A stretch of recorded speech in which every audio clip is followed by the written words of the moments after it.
അത്തരത്തിലുള്ള പ്രതികരണങ്ങളോ കാര്യങ്ങളോ ഇടപെടലുകളോ ഒന്നും ഇതുവരെയായിട്ടും നടന്നിട്ടില്ല എന്നാണ് നമുക്ക് അറിയാൻ സാധിക്കുന്നത്.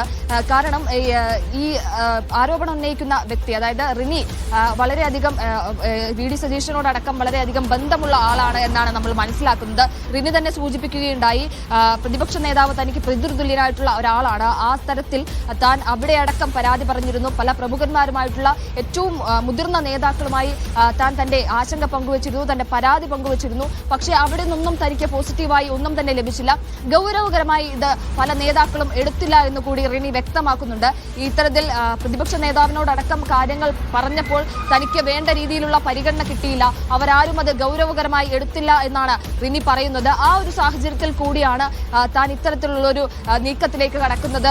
പേര് പറഞ്ഞില്ലെങ്കിലും കൃത്യമായി ഒരാളിലേക്ക് തന്നെ വിരൽ ചൂണ്ടുന്ന, രാഹുൽ മാങ്കൂട്ടത്തിലേക്ക് അടക്കം വിരൽ ചൂണ്ടുന്ന രീതിയിലേക്കൊരു കാര്യമാണ് റിനി പറഞ്ഞിരിക്കുന്നത്. അത്തരത്തിൽ വളരെ അതായത് ഹിന്റുകൾ മാത്രം തന്നുകൊണ്ട്, എന്നാൽ കൃത്യമായി കാര്യങ്ങൾ സൂചിപ്പിച്ചുകൊണ്ട് ഇത്തരത്തിലൊരു ആരോപണം ഉന്നയിക്കുന്നത്, ആ തരത്തിൽ തനിക്ക് യാതൊരു രീതിയിലുള്ള സപ്പോർട്ടോ പോസിറ്റീവായിട്ടുള്ള ഒരു കാര്യമോ പാർട്ടിയിൽ നിന്ന് ലഭിക്കാത്തത് കൊണ്ടാണ്. അതുകൊണ്ട് തന്നെ ഒരു പ്രസ്ഥാനത്തിന്റെ പേര് എടുത്തു പറയുന്നില്ലെങ്കിൽ പോലും, അല്ലെങ്കിൽ ഒരു നേതാവിന്റെ പേര് എടുത്തു പറയുന്നില്ലെങ്കിൽ പോലും, താൻ ഇത്തരത്തിൽ പരാതികൾ ഉന്നയിച്ചപ്പോൾ ആ പ്രസ്ഥാനത്തിൽ നിന്നുള്ള ആളുകളിൽ നിന്ന് തനിക്ക് വേണ്ടത്ര പരിഗണന ലഭിച്ചില്ല, വേണ്ടത്ര സപ്പോർട്ട് ലഭിച്ചില്ല എന്നുള്ളതാണ്.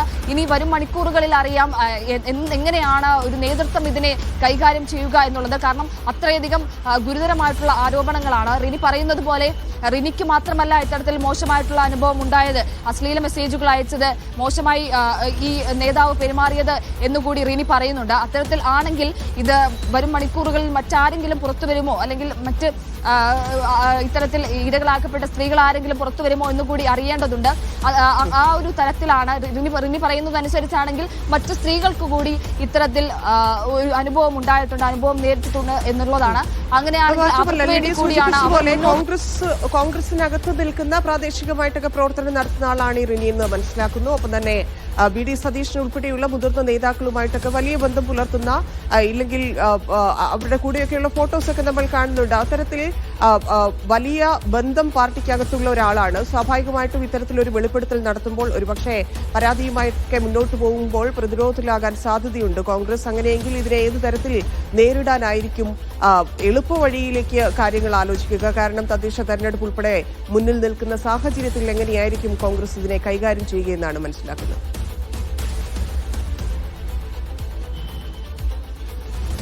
തദ്ദേശഭരണ തെരഞ്ഞെടുപ്പ് അടക്കം മുന്നിൽ നിൽക്കുന്ന ഒരു സാഹചര്യത്തിൽ ഇത് പാർട്ടിയെ പ്രതിസന്ധിയിലാക്കും എന്നുള്ളതിൽ സംശയമില്ല. കാരണം വളരെ അടുത്തു നിൽക്കുന്ന, അല്ലെങ്കിൽ പ്രതിപക്ഷ നേതാവുമായി ഏറ്റവും അടുത്ത് നിൽക്കുന്ന, റിനി തന്നെ സൂചിപ്പിച്ചിരുന്നു, പിതൃതുല്യനായിട്ടുള്ള ഒരാളാണ് പ്രതിപക്ഷ നേതാവ് എന്ന് റിനി തന്നെ സൂചിപ്പിച്ചിരുന്നു. അത്തരത്തിൽ ഏറ്റവും അടുത്തു നിൽക്കുന്ന ഒരാളിൽ നിന്ന് ഇത്തരത്തിലൊരു ആരോപണം വരുമ്പോൾ അത് പാർട്ടിയെ വലിയ പ്രതിസന്ധിയിലാക്കും എന്നതിൽ സംശയമില്ല. ഇനി എങ്ങനെയാണ് ഇതിനെ നേരിടുക എന്നതിനെ കുറിച്ചാണ് അറിയേണ്ടത്. കാരണം ഈ കഴിഞ്ഞ ദിവസങ്ങളിലെല്ലാം, അല്ലെങ്കിൽ കഴിഞ്ഞ കുറേ മാസങ്ങളിലായി സാമൂഹ്യ മാധ്യമങ്ങളിൽ നമ്മൾ ഇത് കണ്ടതാണ്.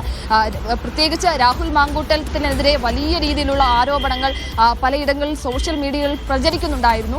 പക്ഷേ അതൊരു നേരെ ഒരാളിലേക്ക്, അല്ലെങ്കിൽ ഒരാൾ കൃത്യമായി ഒരു മാധ്യമങ്ങളിലേക്ക് ഒരു തുറന്നു പറച്ചിലേക്ക് എത്തിയിരുന്നില്ല. പക്ഷേ ഇത്തരത്തിൽ രാഹുൽ മാങ്കൂട്ടത്തിലേക്ക് വിരൽ ചൂണ്ടുന്ന തരത്തിലുള്ള കാര്യങ്ങളുമായി ഒരു പാർട്ടിയിൽ തന്നെയുള്ള, അല്ലെങ്കിൽ ഏറ്റവും അടുത്ത് ഈ നേതാക്കളുമായി, ഏറ്റവും മുതിർന്ന നേതാക്കളുമായി അടുത്ത ബന്ധം പുലർത്തുന്ന ഒരാൾ വരുമ്പോൾ അത് എത്രത്തോളം പാർട്ടിയെ പ്രതിസന്ധിയിലാക്കുമെന്നതിൽ നമുക്ക് നോക്കിക്കാണേണ്ട ഒരു കാര്യം കൂടിയാണ്. റിനി അത്തരത്തിൽ കൃത്യമായി അത് പറയുന്നുണ്ട്. ഹൂ കെയേഴ്സ് എന്ന് പറയുന്ന ഒരാളാണ് റിനിയുടെ പല വാചകത്തിൽ നമുക്കത് മനസ്സിലാവുന്ന ഒരു കാര്യം കൂടിയാണ്. ഒരു നേതാവിലേക്ക് കൃത്യമായിട്ട് ഒരു പേര് പറഞ്ഞില്ലെങ്കിൽ പോലും ഒരാളിലേക്ക് അത് കൃത്യമായി വിരൽ ചൂണ്ടുന്നുണ്ട്. അതുകൊണ്ട് തന്നെ ഒരു ജനപ്രതിനിധിയാണ്, MLA ആണ്. ഈ ജനപ്രതിനിധി ആയതിനു ശേഷവും, MLA ആയതിനു ശേഷവും സ്ഥാനത്ത് പോലും തുടരാൻ യോഗ്യനല്ല എന്ന് പറയുന്നുണ്ട്. അത്രയധികം ഗുരുതരമായിട്ടുള്ള ആരോപണങ്ങളാണ് നടി ഉന്നയിച്ചിരിക്കുന്നത്. ലിഡിയ ജേക്കബാണ് വിശദാംശങ്ങൾ നൽകിയത്.